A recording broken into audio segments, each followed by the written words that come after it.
This is what it's like to wild camp in the Cairngorms.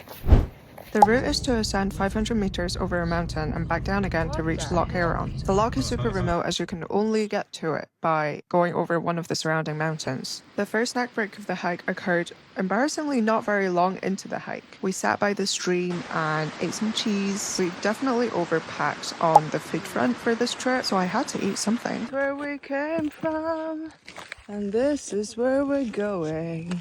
The first half of the hike was a steady incline, and that is the mountain we're climbing over. I see people. We'll be up there soon. I'm deaf in one ear because of the wind. Sorry?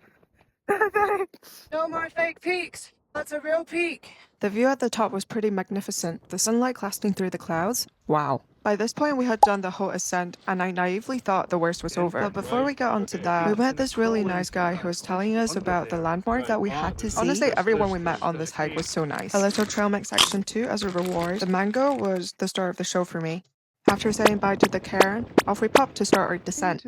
Within quite a short distance, the terrain changed from barren and rocky into green, and there's a stream. We had been walking for 40 minutes by this point from the peak, so we decided to sit down and have a little tea break. The spot was so idyllic, and it was nice to drink something warm. It was, however, calm before the storm, because nothing could have prepared us for what was to come.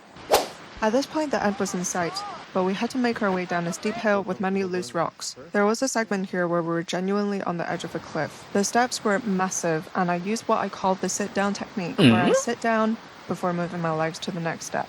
This was super hard on the knees, and we realized, maybe a walking pose would have been good. That's where we came from. Are we some kind of mountain goat? Also, this to me looks like a monkey with a wizard hat. Is anyone seeing what I'm seeing? Anyway, we got to flat ground eventually in the end and continued on to our camping spot. There are a few beaches on this spot and we went to the closest one.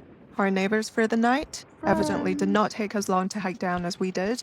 It was 7:30 at this point and the sunlight had turned into a warm, gentle orangey tone. Before we can relax though, we found a flat spot on the beach and set up camp for the night. And welcome to my humble abode. And then came what I'd been looking forward to all day.